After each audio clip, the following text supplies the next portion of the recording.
Hi there, welcome to Buddy the Knuckles Garage. Today we're continuing our long-running project on the white 300ZX, and we cleaned up the pistons with some brake clean, wiped them down, just tidied them up. I'll have to do this one again, get all this crap off them since we're rebuilding everything.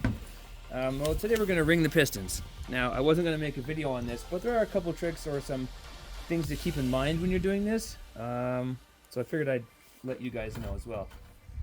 First one we want to put on is our spring.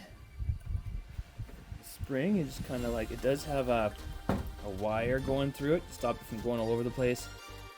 Slide it on there, get it down to the bottom one. Okay.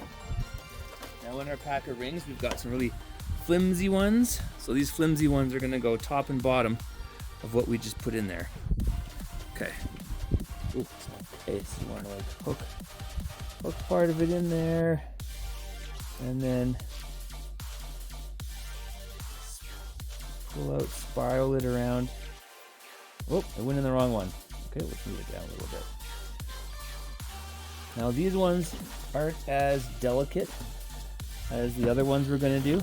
So now we've got it on top of our spring, a compression spring. Now we're going to put on the other one. This one will go below it. So we want, due to our swooshers, this keeps all the oil out of there. So we want to make sure that these are put on right. Now you can get a special tool, looks like a pair of pliers, that'll stretch out your rings for you, make this a bit easier and safer. And I have one, but I'm too lazy to go find it in my garage, so I'll just do it this way. It's fine. There, okay. Some people say to move the opening of the rings an inch apart. I don't know why. I move them on opposite sides of the pistons, so just turn it around or put it on opposite, so the opening of the rings are on opposite ends of the piston. Okay, now the top ones. These ones are more important because I don't know if you can see there, but they're different thicknesses. If you hold them up, the shiny one isn't as thick as the darker one. Okay, they're not the same. Now these you can snap. These will break, so you gotta be careful with these ones. Now, if you're not sure which goes where, the darker one goes on the bottom and the shiny one goes on top. And if you're not sure, if you look at the piston, I'm gonna do this. Look at the piston down this groove. There. See, the one groove is deeper than the other one? That's for the wider ring. So the darker one goes on the bottom. Okay. Now for these, again, like I said, you gotta be a little bit careful because they will break on you.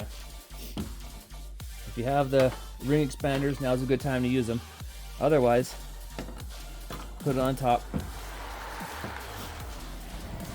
Okay. You wanna jam it in there.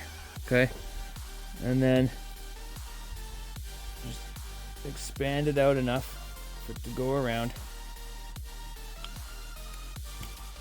Just around. And you lift this over the lip, bring it down, check, make sure it's good, and that's in there. It looks like it's really puffy, but we're going to use a sleeve with a compressor on it, so it'll squeeze all our rings together before we tap it back into the cylinders. So don't worry if it's puffing out too much. It's got enough room. It'll squeeze where it's supposed to. Now our opening is on this side. I'm gonna flip it over. The same for the top one. Opposite side for the opening. Jam it in there. Kind of use your fingers, bring it around.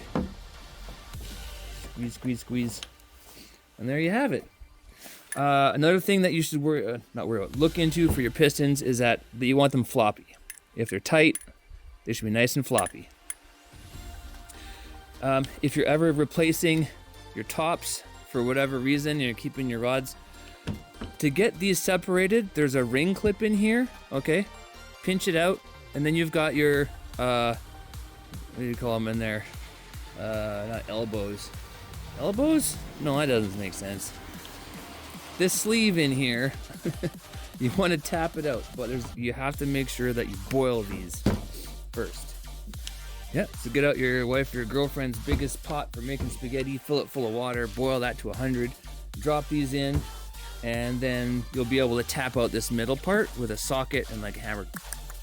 Don't ever do it dry, don't do it at room temperature, because these will get really stiff, you'll wreck it, and you'll need new pistons. So that's the trick. Also down here, we have the bearings for the pistons. They've got holes in them for the oil to come through for lubrication. These ones don't look too bad considering they're 30 years old. So we're just gonna reuse them. And yeah, there you have it. Today's lesson on pistons. All right, if you like the video, give it a thumbs up, and I'll see you in the next one.